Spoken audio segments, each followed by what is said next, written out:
Hey guys, इस lecture से हम एक नई चैप्टर की शुरुआत करने वाले हैं जिसका नाम है breathing and exchange of gases. ठीक है, इसे हम रेस्पिरेटरी सिस्टम भी कहते हैं। इस चैप्टर का एक और नाम हो गया रेस्पिरेटरी सिस्टम। ह्यूमन फिजियोलॉजी का ये चैप्टर है। ठीक, इसका हम फर्स्ट लेक्चर देखेंगे यानी कि इंट्रोडक्शन देखेंगे कि इस चैप्टर में बेसिकली क्या है, किस चीज के साथ हम डील करने वाले हैं।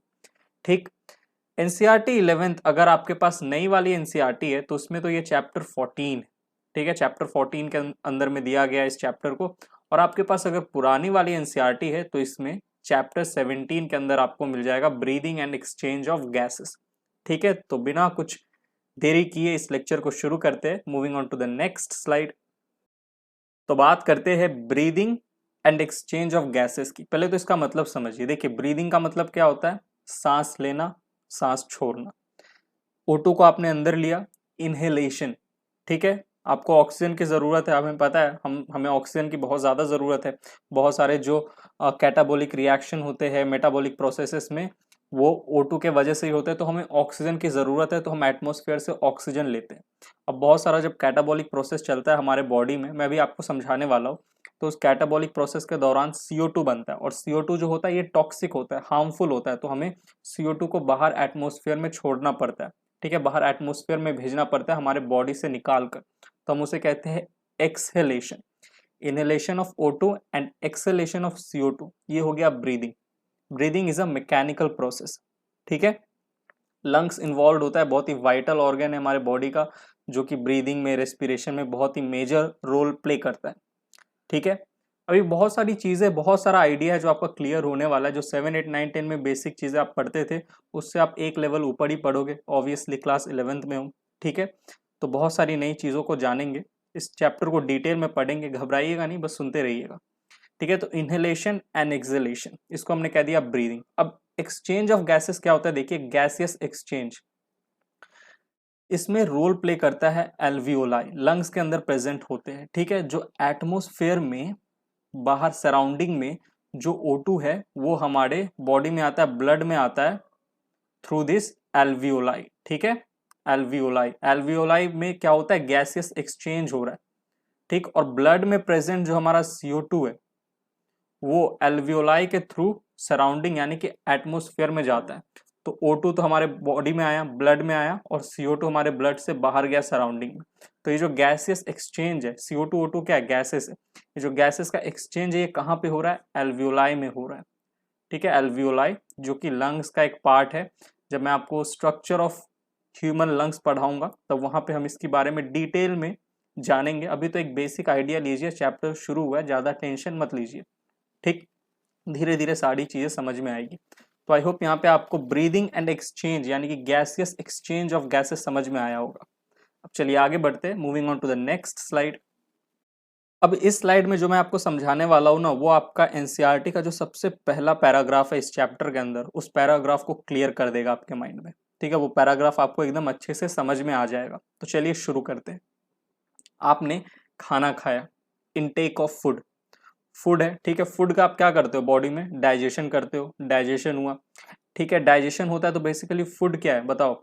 जो कॉम्प्लेक्स मॉलिक्यूल है, जैसे कार्बोहाइड्रेट है, प्रोटीन है, फैट है, उनको आप सिंपल मॉलिक्यूल्स में तोड़ते हो। ठीक है, glucose, amino acid, fatty acid, ये सब क्या है? Simple molecules. तो बेसिकली आपने मैक्रो मॉलिक्यूल्स को तोड़ा माइक्रो मॉलिक्यूल्स में, ग्लूकोज, अमाइनो एसिड और फैटी एसिड में। अब क्या करते हो आप? ये glucose, amino acid, fatty acid, देखो इनका क्या होगा अब? इनका अब ब्रेकडाउन होगा, इनडायरेक्ट ब्रेकडाउन होगा, यानी कि कैटाबॉलिक रिएक्शन चलने वाला है, और इसके लिए रिक्वायर्ड होता है ऑक्सीजन। ठीक, इस लाइन को पढ़िए, आपको एनसीईआरटी में मिलेगा। Oxygen is utilised by the organisms. हम ऑर्गेनिज्म जो है ये ऑक्सीजन को यूटिलाइज करते हैं। ऑक्सीजन कहाँ से आता है हमारे बॉडी में? सराउंडिंग से हम इनहेल करते हैं। तो oxygen is utilised by the organism to indirectly break down. याद रखिएगा, इनडायरेक्टली। क्वेश्चन में कई बार स्टेटमेंट में डायरेक्टली लिख देता है और पूछता है बताओ कौन सा स्टेटमेंट गलत है, तो आपको पता होना चाहिए डायरेक्टली नहीं, इनडायरेक्ट ब्रेकडाउन। इनडायरेक्ट ब्रेकडाउन, ठीक है, सिंपल मॉलिक्यूल्स का, like glucose, amino acid and fatty acid का। ठीक है, to derive energy to perform various activities, यानी कि ये जो आपके सिंपल मॉलिक्यूल्स है इनका इनडायरेक्ट ब्रेकडाउन होगा और उसके लिए ऑक्सीजन की ज़रूरत है। इनका इनडायरेक्ट ब्रेकडाउन क्यों होता है? क्योंकि इनका ही इनडायरेक्ट ब्रेकडाउन होगा तो आपको मिलेगा एनर्जी, और ये जो एनर्जी है आपके बॉडीज में परफॉर्म करेगा वेरियस एक्टिविटीज। ठीक है, टू परफॉर्म वेरियस एक्ट, कुछ भी एक्टिविटीज आपको करना है, अगर इनफैक्ट आप ऐसे मूवमेंट करो, लोकोमोशन करो, तो उसमें एनर्जी की तो रिक्वायरमेंट है। तो एनर्जी कहाँ से बन रहा है? ये ग्लूकोज, अमाइनो एसिड और फैटी एसिड का क्या हो रहा है? इनडायरेक्ट ब्रेकडाउन हो रहा है। रिक्वायर्ड क्या है? ऑक्सीजन। कहाँ से आ रहा है? सराउंडिंग से आप ऑक्सीजन ले रहे हो, इनहेल कर रहे हो। तो देखो आप क्या करोगे, इन सिंपल मॉलिक्यूल्स का इनडायरेक्ट ऑक्सीडेशन होगा, यानी कि इनडायरेक्ट ब्रेकडाउन होगा। ठीक, और रिक्वायर्ड क्या होता है? इनडायरेक्ट ऑक्सीडेशन में ऑब्वियसली ऑक्सीजन की रिक्वायरमेंट होती है। ऑक्सीजन आपने इनहेल किया, एटमॉस्फेयर से आपके बॉडी में आया। ठीक है, अब जब आपने इनडायरेक्ट ऑक्सीडेशन किया, ठीक है, तो आपको पता है क्या मिलेगा? CO2 मिलेगा, H2O मिलेगा और एनर्जी मिलेगा। बॉडी में क्या फॉर्म होगा? CO2, H2O और एनर्जी। अब यहाँ ध्यान से सुनिएगा, एनर्जी आपको किस फॉर्म में मिलेगा? ऑब्वियसली ATP के फॉर्म में, जो कि वेरियस एक्टिविटीज को परफॉर्म कराएगा। साथ ही साथ वाटर रहेगा। ठीक है, वाटर मॉलिक्यूल है, कोई बड़ी बात नहीं है। लेकिन यहाँ CO2 आपको मिलेगा, और ये जो CO2 होता है ना, ये यूनिवर्सल हार्मफुल सब्सटेंस है, टॉक्सिक होता है हमारे बॉडी के लिए। कब बनता है? इनडायरेक्ट ऑक्सीडेशन के समय, जब आप सिंपल मॉलिक्यूल्स का इनडायरेक्ट ऑक्सीडेशन करते हो तो। और ये CO2 ज़्यादा मात्रा में बहुत हार्मफुल है। Universal harmful substance in excess affects the cellular metabolism. हमारे सेल का जो मेटाबॉलिज्म है ना, उसको क्या कर देगा? तहस नहस कर देगा, पूरा बिगाड़ देगा। और और इवेंचुअली हमारी जो बॉडी है वो काम करना बंद कर देगी और डेथ हो जाने वाला है। तो यूनिवर्सल हार्मफुल सब्सटेंस है, तो आपको क्या करना है? टाइम टू टाइम CO2 जो बन रहा है उसको फटाक से बाहर निकालना है, यानी कि एक्सलेशन करना है। ठीक, तो एक्सलेशन होगा और CO2 को हमें बाहर निकालना है। ठीक है, तो यहाँ पे क्या हो रहा है? देखो, ब्रीदिंग हो रहा है, इनहेलेशन एंड एक्सहेलेशन। देखिए, carbon dioxide which is harmful is also released during the above catabolic reaction. ये क्या है? कैटाबॉलिक रिएक्शन है ना, इनडायरेक्ट ब्रेकडाउन। ये सिंपल मॉलिक्यूल्स का आपने इनडायरेक्ट ब्रेकडाउन किया है, इनडायरेक्ट ऑक्सीडेशन किया है, ये क्या है? कैटाबॉलिक है, आप तोड़ रहे हो ना, इसीलिए कैटाबॉलिक रिएक्शन बोला है। ब्रेकडाउन, किसी भी चीज को आप तोड़ते हो तो उसको, इसके लिए हम यूज करते हैं कैटाबॉलिज्म, कैटाबॉलिक रिएक्शन। और कोई चीज को अगर आप बना रहे हो तो उसके लिए हम कहते हैं एनाबॉलिक। ये तो बेसिक चीज आपको पता होगा, बायोमोलिक्यूल्स में पढ़े होगे। ठीक, तो आई होप आपको ये पूरा कहानी समझ में आ गया जो आपके बॉडी में चलता है। खाने को आपने तोड़ा, डाइजेशन किया, ठीक है, आपको glucose, amino acid, fatty acid मिला। इन सिंपल मॉलिक्यूल्स का आप जब आप कैटाबॉलिज्म करोगे, यानी कि इनडायरेक्ट ऑक्सीडेशन करोगे, जब इसका ब्रेकडाउन करोगे तो आपको CO2, H2O और एनर्जी मिलेगा। एनर्जी ATP के फॉर्म मिलेगा, जो कि परफॉर्म करेगा वेरियस एक्टिविटीज। H2O कोई दिक्कत नहीं है, चलो H2O थोड़ी हार्मफुल होता है, लेकिन CO2 ये तो यूनिवर्सल हार्मफुल सब्सटेंस है।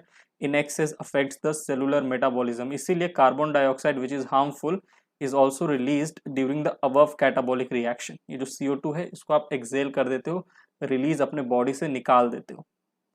ठीक, चलिए अब आगे बढ़ते हैं, moving on to the next slide. तो हम कह सकते हैं it is therefore evident that O2 has to be continuously provided to the cells, ताकि इनडायरेक्ट ऑक्सीडेशन चलता रहे, एनर्जी बनता रहे। ठीक है, तो O2 की हमेशा रिक्वायरमेंट होती है सेल को। ठीक, तो it is therefore evident that O2 has to be continuously provided to the cells and CO2 produced by the cell have to be released out. Continuously आपको CO2 को भी रिलीज करना है, क्योंकि CO2 एक्सेस में क्या करता है? सेलुलर मेटाबॉलिज्म को अफेक्ट करता है, हार्मफुल होता है, टॉक्सिक होता है, right. This process of exchange of O2 from atmosphere with CO2 produced by the cell is called breathing. इस एक्सचेंज को आप कह रहे हो ब्रीदिंग, यानी कि O2 को आप एटमोस्फेयर से ले रहे हो और CO2 को जो सेल प्रोड्यूस कर रहा है उसको एटमोस्फेयर में छोड़ दे रहे हो। ठीक है, तो एक्सचेंज ऑफ गैसेस चल रहा है, गैसेस एक्सचेंज, इसको हम कहते हैं breathing, commonly known as respiration. मैं एक बार फिर से पढ़ रहा हूं इस स्टेटमेंट को, क्योंकि इसमें आपको मुझे कुछ एक इंपॉर्टेंट चीज समझाना है। ठीक है, this process of exchange of O2 from atmosphere with CO2 produced by the cells is called breathing, commonly known as respiration. यानी कि ब्रीदिंग को आप कॉमनली रेस्पिरेशन कह रहे हो। देखो, क्लास 7-8 में थे तो ठीक है, कोई दिक्कत नहीं है, ब्रीदिंग को आप रेस्पिरेशन कह सकते हो, breathing commonly known as respiration. लेकिन अब हम 11th में आ गए, अब हम चीज़ों को डिटेल में पढ़ने लगे, तो नोट याद रखिएगा, breathing is not commonly called respiration, breathing is just a part of respiration. देखिए रेस्पिरेशन जो है ये एक मल्टी स्टेप प्रोसेस है, और ब्रीदिंग रेस्पिरेशन नहीं है, ब्रीदिंग तो बस एक हिस्सा है रेस्पिरेशन का। ठीक है, तो इस स्टेटमेंट को आप 100% सही नहीं मान सकते। Breathing is not commonly called respiration, breathing is just a part of respiration.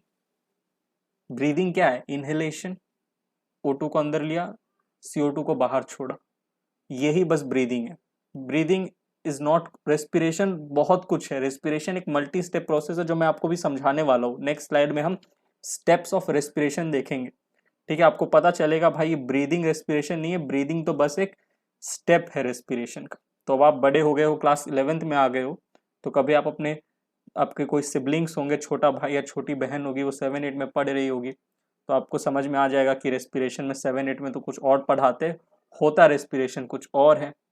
7, 8, 9, 10 में तो ये कह दिया जाता है कि breathing is called respiration, but आपको पता होना चाहिए respiration is a multi step process and breathing is just a part of respiration, just a small step of respiration, एक छोटा सा स्टेप है रेस्पिरेशन के समय ब्रीदिंग। और रेस्पिरेशन इन ओवरऑल बहुत ही मल्टी स्टेप प्रोसेस है। चलिए इस मल्टी स्टेप प्रोसेस को अगले स्लाइड में देखते हैं। Moving on to the next slide. अब चलिए बात करते हैं स्टूडेंट्स स्टेप्स ऑफ रेस्पिरेशन के बारे में। एक फिगर मैं आपको दिखाऊंगा, इस फिगर को देखिए, इसी को हम डिस्कस करने वाले हैं। रेस्पिरेशन को हम 5 स्टेप्स में देखने वाले हैं। यहाँ पे एल्वियोलाई है, लंग्स के अंदर एल्वियोलाई होता है जहाँ पे आपको पता है गैसेस एक्सचेंज होता है। यहाँ पे ये ब्लड कैपिलरीज है, ये हार्ट है। ठीक है, नीचे में यहाँ टिश्यू सेल है, ये एक टिश्यू है और टिश्यू का एक सेल को यहाँ दिखाया गया है। ठीक है, टिश्यू क्या है? Group of cells. यहाँ पे बस मैंने एक सेल को दिखाया, एक टिश्यू का सेल है। ठीक, अब चलिए स्टेप्स ऑफ रेस्पिरेशन पढ़ते हैं। ब्रीदिंग जो होता है it is just a step of respiration and breathing is the first step of respiration. इसको हम मैकेनिकल प्रोसेस भी कहते हैं। Breathing is a mechanical process, ये एक मैकेनिकल प्रोसेस है। और इसका एक और नाम है पल्मोनरी वेंटिलेशन। ब्रीदिंग और pulmonary ventilation by which atmospheric air यानी कि O2 रिच एयर, ठीक है, इज ड्रॉन इन, अंदर लिया जाता है, is drawn in and CO2 rich alveolar air is released out. देखिए एटमॉस्फेयर है, ये एटमॉस्फेयर के एयर में क्या है? O2 है। O2 देखो, O2 अंदर आया, ठीक है, अंदर आया, ऑलराइट। और जो एल्वियोलाई था, यानी कि जो एल्वियोलर CO2 था, एल्वियोलाई में जो CO2 था, एल्वियोलर CO2, वो बाहर गया, ड्रॉन आउट, बाहर की तरफ भेज दिया गया। ठीक है, तो ये इसी को हम कहते हैं ब्रीदिंग। ब्रीदिंग क्या है? In which atmospheric air is drawn in and CO2 rich alveolar air is released, इसे हम कहते हैं ब्रीदिंग। ठीक है, और इस फर्स्ट स्टेप को हम एक और नाम देते हैं external respiration. External respiration, first step को हम कहते हैं ये एक एक्सटर्नल रेस्पिरेशन है। ठीक, अब ये तो बस पहला स्टेप देखा हमने। अगला स्टेप देखिए, डिफ्यूजन ऑफ गैसेस, यानी कि O2 and CO2 across alveolar membrane. यहाँ पे एल्वियोलाई ऑफ लंग्स है, यानी कि एल्वियोलर मेम्ब्रेन है, और उसके जस्ट बाजू में बहुत सारी ब्लड कैपिलरीज प्रेजेंट है। इन ब्लड कैपिलरीज में जो CO2 होता है वो बाय डिफ्यूजन एल्वियोलाई में चला जाता है। ठीक है, यहाँ पे एल्वियोलर मेम्ब्रेन है, डिफ्यूजन होता है, और ब्लड कैपिलरीज में जो प्रेजेंट CO2 है वो एल्वियोलाई में चला जाएगा। ठीक है, और एल्वियोलाई में जो O2 है वो डिफ्यूजन के थ्रू, एल्वियोलर मेम्ब्रेन के through, bye the process of diffusion blood capillaries में आ जाएगा ऑक्सीजन। ठीक है, O2 आ गया कहाँ? ब्लड कैपिलरीज में। ठीक, तो डिफ्यूजन ऑफ गैसेस, यानी कि O2 एंड CO2 का डिफ्यूजन ऑफ गैसेस, कौन से गैसेस? O2 एंड CO2 का अक्रॉस एल्वियोलर मेम्ब्रेन। यहाँ एल्वियोलर मेम्ब्रेन के अक्रॉस क्या हुआ? डिफ्यूजन हुआ। O2 अंदर आया ब्लड कैपिलरीज में, और ब्लड कैपिलरीज में जो CO2 था वो एल्वियोलर मेम्ब्रेन को क्रॉस करके कहाँ? एल्वियोलाई में चला गया, लंग्स में चला गया। ठीक, ये तो दूसरा स्टेप है। तीसरा स्टेप क्या होता है? Transport of gases by blood. अब ये जो O2 आया है हमारे ब्लड में, जो O2 आया है, इसका क्या होगा? ट्रांसपोर्ट होगा बाय ब्लड। ठीक है, पूरे बॉडी में ये जो O2 है सर्कुलेट होगा बाय ब्लड, क्योंकि हमें पता है ब्लड में एक रेस्पिरेटरी पिगमेंट प्रेजेंट होता है। O2 is transported by the respiratory pigment present in blood called haemoglobin. ठीक है, चलिए, तो हेमोग्लोबिन के थ्रू ये जो हमारा O2 है ये पूरे बॉडी में क्या होगा, बाय ब्लड ट्रांसपोर्ट होगा। ब्लड में क्या प्रेजेंट है, रेस्पिरेटरी पिगमेंट, और ये रेस्पिरेटरी पिगमेंट मदद करता है O2 के ट्रांसपोर्ट में। ये रहा तीसरा स्टेप। चौथा स्टेप क्या होता है, diffusion of O2 and CO2 between blood and tissues. अब ये जो ब्लड कैपिलरीज है इसमें क्या था, O2 था। ठीक, O2 आया था ना, ट्रांसपोर्ट हुआ था गैसेस का, ट्रांसपोर्ट हुआ था O2 का, तो O2 आया। अब ये जो ब्लड कैपिलरीज है यहाँ से ये O2 चला जाएगा कहाँ, सेल में। ठीक है, यहाँ पे ये सेल वॉल है, सेल मेम्ब्रेन है। ठीक, सेल मेम्ब्रेन, और यहाँ पे आपका क्या कह सकते हैं, ब्लड जो होता है, ब्लड कैपिलरीज है, ब्लड कैपिलरीज इसका वॉल है। ठीक है, तो यहाँ पे क्या होगा, एक बार जूम कर देता हूँ अच्छे से आपको समझ में आएगा। यहाँ से O2 जाएगा एक्स्ट्रा सेलुलर फ्लूइड में, सेल के बाहर यहाँ बीच में क्या, एक्स्ट्रा सेलुलर फ्लूइड, और एक्स्ट्रा सेलुलर फ्लूइड से डिफ्यूजन के प्रोसेस के through by the help of diffusion O2 चला जाएगा टिश्यू के, सॉरी मतलब सेल में, जो टिश्यू था टिश्यू में चला जाएगा, सेल में चला जाएगा। और यहाँ पे फिर क्या होगा, O2 किस में यूज होगा, इनडायरेक्ट ऑक्सीडेशन में। देखो जो इनटेक किया था आपने फूड का, जो सिंपल मॉलिक्यूल्स बनाए थे आपने, उनका क्या होगा, इनडायरेक्ट ऑक्सीडेशन होगा O2 के वजह से, CO2 बनेगा, वाटर बनेगा, ATP बनेगा। ATP perform various activities, H2O कोई दिक्कत नहीं है, रहेगा। चलो, CO2 टॉक्सिक है तो CO2 को फिर बाहर भेजना होगा, तो CO2 again by the process of diffusion cell से कहाँ चला गया, इस ब्लड कैपिलरीज में। ठीक है, तो ये था हमारा चौथा step, diffusion of O2 and CO2 between blood and tissue. ठीक है, ब्लड और टिश्यू के बीच में डिफ्यूजन हो रहा है O2 एंड CO2 का। स्टेप सेकेंड, थर्ड और फोर्थ को हम कंपैरेटिवली एक साथ कहते हैं इंटरनल फर्टिलाइजेशन बोलने जा रहा था। अभी एनिमल किंगडम पढ़ा के आया हूं ना, तो बार बार इंटरनल एक्सटर्नल फर्टिलाइजेशन निकल रहा है मुंह से। इंटरनल रेस्पायरेशन, ठीक, एक्सटर्नल रेस्पायरेशन पहला स्टेप, ब्रीदिंग को हम कह रहे हैं। इंटरनल रेस्पायरेशन, ये 3 स्टेप, सेकेंड, थर्ड और फोर्थ को हम एक साथ कहते हैं इंटरनल रेस्पायरेशन। अब बात करते हैं स्टेप 5 की, क्या होता है, utilisation of O2 by cells for catabolic reaction, यानी कि वही जो O2 है उसका यूटिलाइजेशन हो गया। ठीक है, for catabolic reaction and resultant release of CO2, और ये जो CO2 बना था इसको वापस भेज दिया गया। ठीक, diffusion of O2 and CO2 between blood and tissue, ये तो फोर्थ स्टेप था। फिफ्थ क्या है, utilisation of O2 by the cell for catabolic reaction and resultant release of CO2। ये जो फिफ्थ स्टेप है ना, इसे हम कहते हैं, मुझे हटना पड़ेगा यहाँ से, इसे हम कहते हैं, किस तरफ जाओ, रुको उठ ही जाता हूँ, इसे हम कहते हैं सेलुलर रेस्पायरेशन। देख लीजिए, ठीक है, सेलुलर रेस्पायरेशन, हाँ इधर आ जाते हैं, सेलुलर, यहाँ रेस्पायरेशन लिखा है, इस तरफ सेलुलर लिखा हुआ है। तो जो हमारा फिफ्थ स्टेप है इसे हम क्या कहते हैं, सेलुलर रेस्पायरेशन। स्ट्रगल चल रहा है ब्रो, स्ट्रगल चल रहा है, उठ उठ के पढ़ाना पड़ रहा है। ठीक, अब इतना कुछ है एक ही स्लाइड में तो कैसे पढ़ाऊंगा, मुझे भी तो अपना थोबड़ा दिखाना है, तो थोड़ा बहुत इधर उधर करना पड़ता है। तो आई होप आपको समझ में आ गया होगा कि जो रेस्पिरेशन है ये एक मल्टी स्टेप प्रोसेस है। ठीक है, मल्टी स्टेप प्रोसेस है, और ब्रीदिंग जो है ये तो बस एक पार्ट है रेस्पिरेशन का, सबसे पहला पार्ट। तो जो 7, 8, 9, 10 में आपका जो डाउट था वो इस स्लाइड से क्लियर हो गया होगा। रेस्पिरेशन याद रखिएगा एक बहुत ही ब्रॉड, बहुत ही मल्टी स्टेप प्रोसेस है, और ब्रीदिंग तो बस एक हिस्सा है। ठीक, तो यहीं पे ये लेक्चर को हम करते हैं समाप्त। मिलता हूं मैं आपसे रेस्पिरेटरी सिस्टम जो चैप्टर हम पढ़ रहे हैं, breathing and gases, exchange of gases, के अगले लेक्चर में। तब तक के लिए bye, thank you, take care.